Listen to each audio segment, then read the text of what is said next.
تو ان کا جو کام ہے سب سے پہلے ذہنی امراض اور اس کا اسباب کا مطالعہ کرنا کہ ان کو ذہنی مرض کون سا ہے اور اس کے اسباب کیا ہیں، ڈائگنوز کرنا ذہنی امراض کو، اور پھر مرض کا جو ہے وہ علاج کرنا۔ ذہنی امراض مینٹل ڈس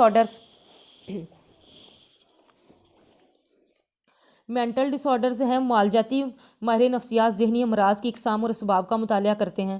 ذہنی امراض کے بارے میں مختلف تصورات جو ہیں وہ تاریخ کا حصہ بن چکے ہیں۔ ذہنی امراض کو بدروؤں یا عصیب کا اثر سمجھا جاتا تھا۔ ان امراض کو گناہ اور بدی کا نتیجہ قرار دیا جاتا تھا۔ ان کا علاج جھاڑ پھونک، جادو ٹونے سے کرنے کی کوشش کی جاتی تھی۔ مریض کو اذیت دی جاتی تھی تاکہ بدرو بھاگ جائے۔ یہ غیر انسانی تصورات جو تھے وہ نشاط ثانیہ تک موجود تھے، لیکن 16ویں صدی میں انسانیت پسندانہ نظریات کا ارتقاء ہونے لگا۔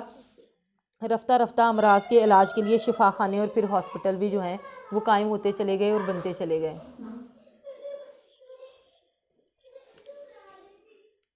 ذہنی امراض کی باضابطہ درجہ بندی اے پی اے سائیکیٹرک تنظیم امریکن سائیکیٹرک ایسوسی ایشن نے متعارف کرائی، جسے DSM diagnostic and statistical manual کہا جاتا ہے۔ اس نظام پر متعدد بار نظر ثانی کی گئی اور تاحال اس کا چوتھا نظر ثانی ایڈیشن DSM-4 ریوائزڈ ایڈیشن استعمال کیا جا رہا ہے، جو امراض کی تشخیص اور درجہ بندی کے لیے جو ہیں وہ ماہرین اس سے جو ہے وہ استفادہ کرتے ہیں۔ ان میں گروہوں کو جو امراض ہیں ان کو مختلف گروہوں میں تقسیم کیا گیا ہے، جن میں تشویشی امراض ہیں، نفسی جسمانی امراض ہیں، افتراقی رد عمل ہیں، شخصیت کے امراض، موڈ کی بیماریاں، مطابقت کی بیماریاں، انشقاق ذہنی اور دیگر اختلال ذہنی۔ تشخیص اگرچہ ذہنی امراض کے مندرجہ بالا گروہ اور ان کی ذیلی اقسام کا تفصیلی مطالعہ کر لینے کے بعد ماہرین مرض کی تشخیص جو ہے وہ بآسانی کر لیتے ہیں، لیکن تشخیص کا نظام بہت محنت طلب ہے۔ علاج کی کامیابی کا انحصار جو ہوتا ہے وہ درست تشخیص پر ہوتا ہے، اور اس کی مقصد کے لیے 2 طریقے استعمال کیے جاتے ہیں: معالجاتی انٹرویو اور نفسیاتی آزمائشیں۔ معالجاتی انٹرویو ماہر نفسیات مریض سے بات چیت کے دوران مرض کی کیفیت اور نوعیت معلوم کرنے کی کوشش کرتے ہیں۔ اس ضمن میں مریض کی علامات اور دیگر حالات معلوم کیے جاتے ہیں۔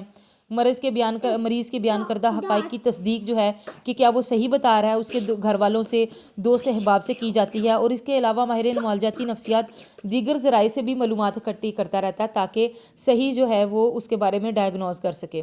نفسیاتی آزمائشیں شخصیت کے عمل میں معاونت کرتی ہیں کہ جب کسی شخص کے بارے میں جاننا ہو کہ اس کی ظاہری معلومات، علامات اور انٹرویو کی روشنی میں سے پھر ایک مناسب آزمائش کا انتخاب کیا جاتا ہے۔ یہ اردو اور انگریزی زبان کی لفظی آزمائشوں کے علاوہ کارکردگی کی آزمائشیں بھی جو ہیں وہ عملی تشخیص کے لیے استعمال ہوتی ہیں، جس سے اندازہ ہوتا ہے کہ کیا کسی فرد کو کیا پرابلم ہے، کب سے ہے، کیسے ہے، یہ ساری چیزیں جو ہیں وہ پھر معلوم کی جاتی ہیں۔ ذہنی امراض کی تشخیص اور اسباب کا مطالعہ کرنے کے دوران فرد کی جسمانی حالت کو بھی مد نظر رکھا جاتا ہے۔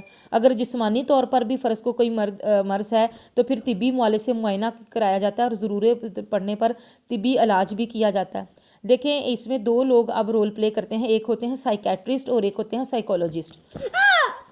سائیکیٹرسٹ کے پاس بنیادی طور پر MBBS کی ڈگری ہوتی ہے، وہ فزیشین یا میڈیکل ڈاکٹر ہوتا ہے اور اس نے کرداری مسائل کے حل میں خصوصی مہارت اور تربیت حاصل کی ہوتی ہے، اور وہ مریضوں کا جسمانی علاج کرنے کے ساتھ ساتھ ذہنی امراض کا علاج بھی جو ہے وہ ادویات سے کرتا ہے۔ یہ صرف سائیکیٹرسٹ کرتا ہے۔ ماہر نفسیات خواہ وہ MPhil ہو یا PhD، وہ صرف سائیکو تھیراپی، نفسیاتی طریقہ علاج سے کا استعمال کر سکتا ہے، ادویات اور سرجری سے اس کا کوئی لینا دینا نہیں ہوتا۔ علاج تشخیص کے بعد اگلا مرحلہ ہے علاج کرنا۔ ماہر نفسیات کس طریقے سے علاج کرتے ہیں، اس کا بھی علاج کی 2 بنیادی قسمیں ہیں: انفرادی طریقہ علاج اور گروہی طریقہ علاج۔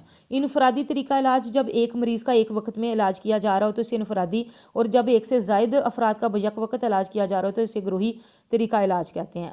یہ طریقہ علاج کے بھی آگے 2 گروپس ہیں: ہدایتی طریقہ علاج اور غیر ہدایتی۔ ہدایتی طریقہ علاج میں کسی ایک علاج کا نام نہیں بلکہ وہ تمام طریقے شامل ہیں جن کی مریض کو ہدایات کی جاتی ہے، جبکہ غیر ہدایتی طریقہ علاج میں مریض میں یہ صلاحیت پیدا کی جاتی ہے کہ وہ اپنے مسائل کا خود اثر نوز جائزہ لے، خود اس کو سدھارنے کی کوشش کرے، اور وقوفی جو ہیں کوگنیٹیو اور ہیومنسٹک اسکول آف تھاٹ جو ہیں وہ یہ کہتے ہیں کہ انسان کو فری ہینڈ دینا چاہیے تاکہ وہ اپنے مسائل، اسے اس قابل کر دینا چاہیے کہ وہ اپنے مسائل کا خود جائزہ لے کر اس کو خود حل کرنے کی کوشش کرے۔ تو جو طریقہ علاج استعمال ہوتے ہیں اس میں سائیکو انالیسس ہے، بیہیویئرل تھیراپی ہے، gestalt therapy, client centred therapy ہے، ریشنل ایموٹیو بیہیویئرل تھیراپی ہے، psycho drama, cognitive behavioural therapy, اور انکاؤنٹر گروپ ہے، ایگزسٹینشنل تھیراپی ہے، اور ریڈنگ تھیراپی ہے۔ ان تمام طریقوں کو انفرادی یا گروہی طور پر فرد کی ضرورت کے مطابق جو ہے وہ استعمال کیا جاتا ہے، اور اس کے علاوہ مریض کے گھر والوں کو بھی اگر علاج میں شامل کیا جائے تو اسے فیملی تھیراپی کہتے ہیں۔ پھر ذہنی مسائل کے حل کے علاوہ منشیات سے چھٹکارا دلانے، نشے والی چیزوں سے الگ ایک ہاسپٹل قائم کر دیا گیا ہے، جبکہ پرائیویٹ سطح پر بھی کئی نشے کی بحالی کے جو مراکز ہیں وہ قائم ہو چکے ہیں۔ اور تحقیق جو ہے وہ بہرحال تحقیق کا شعبہ جو ہے وہ چلتا رہتا ہے۔ تحقیق کی بدولت ہی تشخیص اور علاج کے نئے نئے طریقے دریافت ہوتے ہیں، پرانے طریقوں میں اس کی اصطلاح ہو رہی ہے، اور جہاں ہر وقت نئے نئے موضوعات پر کام جاری رہتا ہے اور جدت کی گنجائش جو ہے وہ ہر جگہ موجود ہوتی ہے۔